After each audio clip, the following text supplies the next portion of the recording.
नमस्कार दोस्तों, स्वागत है आपका अपने YouTube चैनल विजय क्लासेस में। दोस्तों, आज हम हिंदी व्यंजनों के वर्गीकरण के विषय में अध्ययन करेंगे। इससे पहले थोड़ा हम लोग व्यंजन के विषय में जान लेते हैं। देखिए, मैंने यहाँ पर लिखा है व्यंजन स्वतंत्र नहीं है। तो व्यंजन इसलिए स्वतंत्र नहीं है क्योंकि व्यंजन बिना स्वरों की सहायता के नहीं बोला जा सकता। अगर बोला भी जाएगा तो वो आधा व्यंजन कहलाएगा।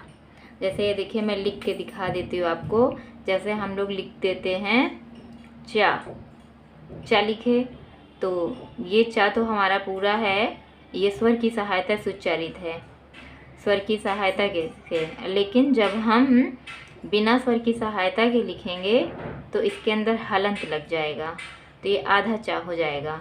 और इसको हम पूरा कैसे करेंगे? आ लिख के। अब ये हमारा कंप्लीट ये चा। तो इस आधार पर व्यंजन हमारा स्वतंत्र नहीं है। व्यंजन को पूर्ण करने के लिए हमें स्वर की सहायता लेनी पड़ती है। और स्वर जो है, स्वर स्वतंत्र है, उसके उच्चारण में हमें किसी और वर्ण की सहायता नहीं लेनी होती। तो हम लोग स्वर और व्यंजन को इस प्रकार भी याद कर सकते हैं। जैसे स्वर को समझ ले पति और व्यंजन को समझे पत्नी। दोस्तों, जो मैं आपको समझाने के लिए जो मैंने तरीका अपनाया है, ये आप किसी के व्यक्तिगत जीवन से या स्त्री पुरुष से संबंधित नहीं है। ये सिर्फ मैंने आपको समझाने के लिए बता रही हूँ कि आप स्वर को पति मान लीजिए और व्यंजन को पत्नी। जैसे पति हैं, कहीं जाते हैं तो ज़रूरी नहीं है कि वो बताकर ही जाएं या पूछ कर ही जाए, वो बिना पूछे भी चले जा सकते हैं। लेकिन पत्नी होती है तो वो अपने पति से भी पूछती है, अपने घर वालों से भी पूछती है। अगर बिना पूछे जाती है तो समाज में बुरा माना जाता है। तो इस आधार पर पत्नी को मैंने व्यंजन बना दिया और पति को स्वर बनाया है, सिर्फ याद करने के लिए, और इसका कोई भी किसी चीज़ से संबंध नहीं है। तो आइए हम लोग अब आगे देखते हैं। मूल व्यंजन 33। हमारे मूल व्यंजन कितने हैं? 33 है। संयुक्त व्यंजन 4 हैं, द्विगुण व्यंजन 2 हैं, अनुस्वार 1 है और विसर्ग भी हमारा 1 है। अब इसके बाद देखिए, अगर हम लोग इसको काउंट करते हैं तो टोटल हमारे 41 आ जाते हैं। तो इसके अंदर हम स्वर को भी जोड़ देंगे, 11 स्वर हमारे। तो जोड़ने के बाद हमारी संख्या टोटल आ जाएगी 52। मैं यहाँ पर देखिए स्वर भी लिख दे रही हूँ, और लिख के इसको हम लोग जोड़ देंगे तो हमारी टोटल संख्या हो जाएगी 52। फिर इसको इरेज कर देती हूँ, नहीं कुछ भ्रम हो जाए। देखिए 52 टोटल। अब हमारी वर्णमाला में 52 वर्ड्स है। अब हम लोग आते हैं अपने टॉपिक पे। देखिए दोस्तों, हिंदी व्यंजनों का वर्गीकरण 2 आधार पर किया गया है। कितने आधारों पर? 2 आधार पर ना, 2 आधार पर किया गया है। पहला आधार है हमारा उच्चारण स्थान के आधार। पहला आधार कौन सा हमारा? उच्चारण स्थान के आधार पर।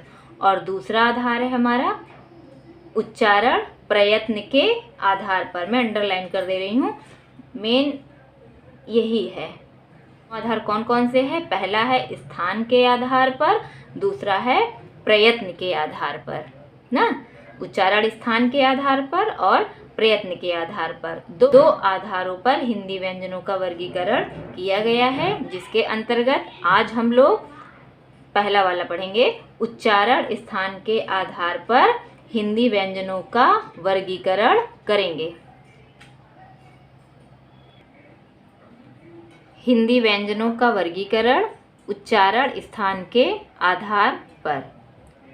तो उच्चारण स्थान के आधार पर हिंदी व्यंजनों को 8 भागों में विभाजित किया जा सकता है। कितने भागों में? देखिए 8 भागों में विभाजित किया जा सकता है।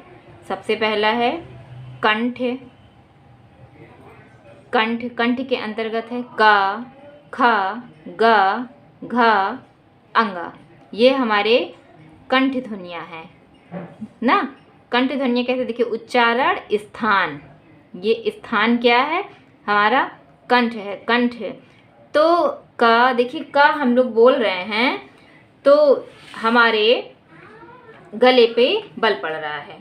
स्थान के आधार पर जिस स्थान से जिस ध्वनि का उच्चारण होता है उसके लक्षण सामने आते हैं, उसी के आधार पर उन ध्वनियों का नाम रख दिया जाता है, जैसे कि कंठ ध्वनि, तालव्य ध्वनि, मूर्धन्य आदि। तो हम लोग प्रारंभ करते हैं कंठ ध्वनि। कंठ के अंतर्गत है क, ख, ग, घ, अंगा ना। इन ध्वनियों के उच्चारण में ना, किस ध्वनियों के उच्चारण में? कंठ ध्वनियों कि इस ध्वनियों के उच्चारण में गले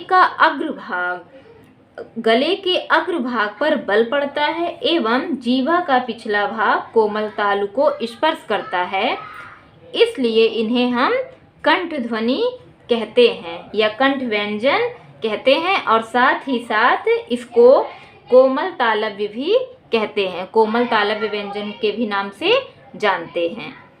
तो अब हम आते हैं तालव्य ध्वनियों में। तालव्य व्यंजन देखिए हमारे कौन कौन से हैं? च, छ, ज, झ, इया और या और शा भी हैं तालव्य ध्वनि के अंतर्गत। क्योंकि इनका उच्चारण एक समान होता है, इसलिए चावर के अंतर्गत इसके बाद मैंने या और शा भी लिखा है। उच्चारण स्थान के आधार पर या और शा भी तालव्य ध्वनि के अंतर्गत आते हैं। वैसे इन व्यंजनों के उच्चारण में जीवा का अग्रभाग कठोर तालु को स्पर्श करता है। कौन सा भाग? जीवा का अग्रभाग कठोर तालु को स्पर्श करता है, इसलिए इन्हें स्पर्श व्यंजन कहते हैं। इसके बाद हम लोग आते हैं मूर्धन्य व्यंजन में। मूर्धन्य व्यंजन हमारे कौन कौन से हैं? ट, ठ, ड, ढ, ळ और शा।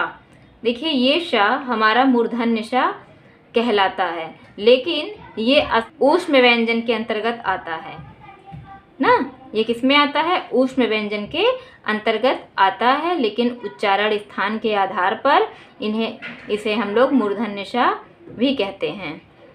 तो देखिए इन ध्वनियों के उच्चारण में कठोर तालु के मध्य का भाग मूर्धा कहलाता है ना। इन ध्वनियों के उच्चारण में जीवा की उल्टी नोक का निचला भाग मूर्धा से स्पर्श करता है, इसलिए इसे मूर्धन्य व्यंजन कहते हैं। अब इसके बाद हम लोग देखते हैं, देखिए आप प्रोनाउंसिएशन करके भी देख सकते हैं। टा, ठा, डा, ढ, ळ, श एक ही तरीके से उच्चारित हो रहा है। और हमारे जीवा की उल्टी नोक का निचला भाग क्या कर रहा है? मूर्धा से स्पर्श हो रहा है ना। मूर्धा यानी ऊपर का तालु जो कठोर तालु होता है हमारा, उससे स्पर्श कर रहा है, तो इसलिए हम लोग इन्हें मूर्धन्य व्यंजन कहते हैं। फिर आगे हम लोग आते हैं वर्तस्य। वर्तस्य व्यंजन के अंतर्गत आता है ना, ला, रा। ना, ल, रा।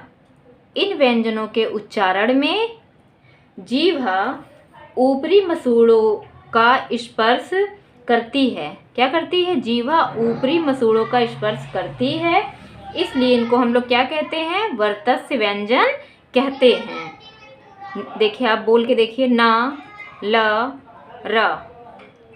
इसके बाद हम लोग आते हैं दंत व्यंजन में। इसके बाद हम लोग आते हैं दंत व्यंजन। दंत व्यंजन के अंतर्गत है त, थ, द, ध, सा। सा भी हमारा ऊष्म ही है, लेकिन उच्चारण स्थान के आधार पर इसको दंत में रखा गया है। इन व्यंजनों के उच्चारण में जीवा की नोक ऊपरी दांतों का स्पर्श करती है।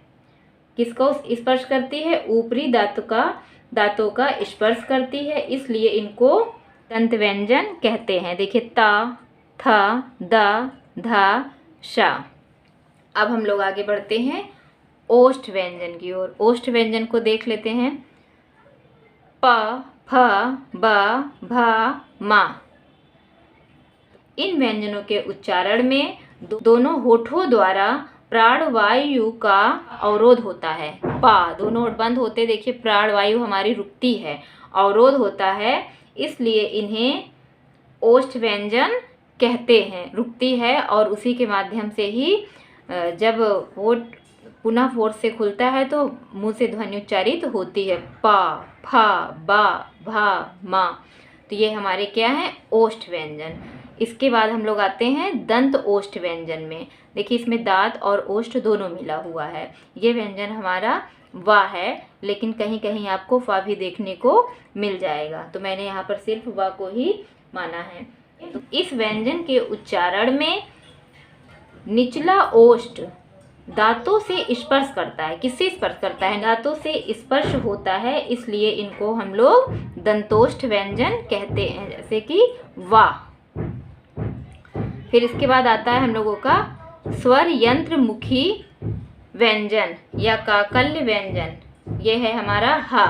अब देखिए मैंने इसको लिख भी दिया यहाँ पर। हा व्यंजन के उच्चारण में अंदर प्राणवायु तीव्र वेग से स्वर यंत्र मुख पर संघर्ष उत्पन्न करती है,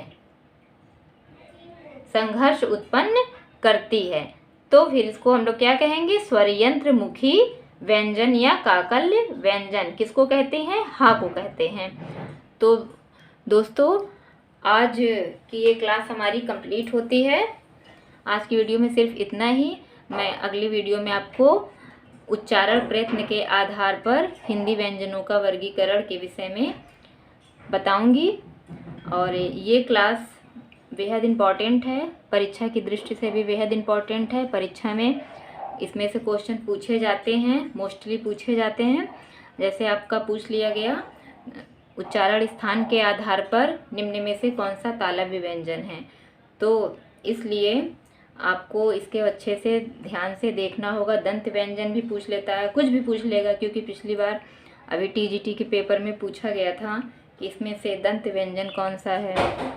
और टेट की परीक्षा में पूछा गया था अग्रस्वर कौन सा है। तो इसलिए ये हमारा वर्णमाला का पार्ट बहुत ही इम्पॉर्टेंट है, इसको बहुत ही अच्छे से अध्ययन करना चाहिए। जो भी भ्रम हो आप कमेंट बॉक्स में लिख सकते हैं, पूछ सकते हैं मुझसे, जो दिक्कत हो पूछ सकते हैं। जो भी आपका सुझाव हो कमेंट करके आप मुझे ज़रूर बताइएगा। जो ना समझ में आया वो भी बताइएगा। प्लीज़ मुझे लाइक शेयर सब्सक्राइब ज़रूर कीजिएगा। धन्यवाद।